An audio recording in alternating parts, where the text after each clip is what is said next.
Γεια σας παιδιά. Σήμερα θα σας δείξω την ομάδα μου στο FIFA Ultimate Team, επειδή αυτό το κινητό είναι 4-4 KitKat. 4-4 KitKat. Δεν ξέρω τι είναι. 4-4-2. Και επειδή δεν ηχογραφάει, θα σας δείξω την ομάδα μου που έχω.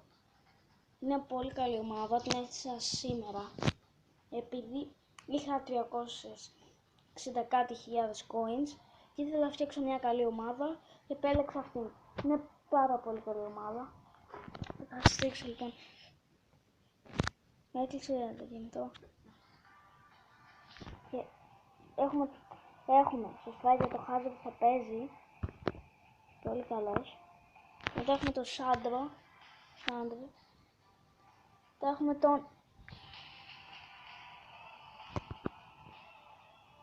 τον Μουριέλ. Μετά έχουμε τον Σάμπιζερ, Τζόνας, Μπελότη που κερδίσει από το Πάσχα, Βόλαντ, επειδή δεν είχα κάτι πιο ακριβό, επειδή το Βόλαντ δεν θα το χρησιμοποιήσω έτσι γιατί θα παίζει ο Χάζαρντ, το Σάντσες και ο Ράιτ Winger εδώ πέρα. Τώρα πάμε στο Midfield.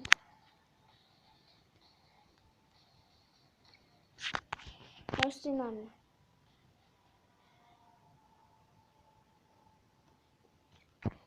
Ωραία, έχουμε τον Βάσκες, τον De Bruyne, τον Έριξεν, τον Μαρσιάλ, κλασικά πράγματα, τον Διάρα, τον Ντάνι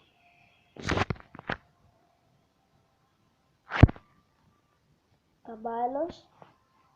Έχουμε τον Τουγέβος, δεν ξέρω αν είναι έτσι, τον Τουγέβος. Έχουμε τον Αρναούτοβιτς, έχει πολύ physical.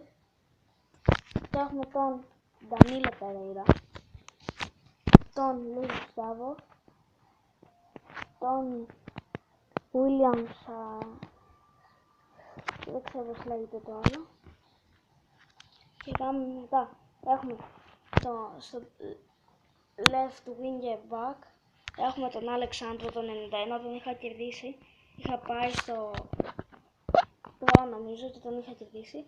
Έχουμε τον Ασπλικουέτα, τον Σμόλινγκ, τον Οταμέντι, τον Νταβίτ Λουίς τον 91, τον Μπελερίν, τον είχα κερδίσει και αυτόν από Pro, τον Κόλμαν και στο σωματοφύλακα τον Μπάτλαντ. Είχα και βρει και το Φάρμα, αλλά ο Μπάτλαντ τον έχω χρησιμοποιήσει στο κανονικό FIFA, στο Ultimate Team, και ήταν πάρα πολύ καλός.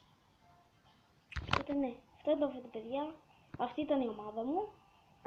Ένα subscribe για να ενημερώνεις για τα πρώτα βίντεο μου και στο επόμενο βίντεο. Bye.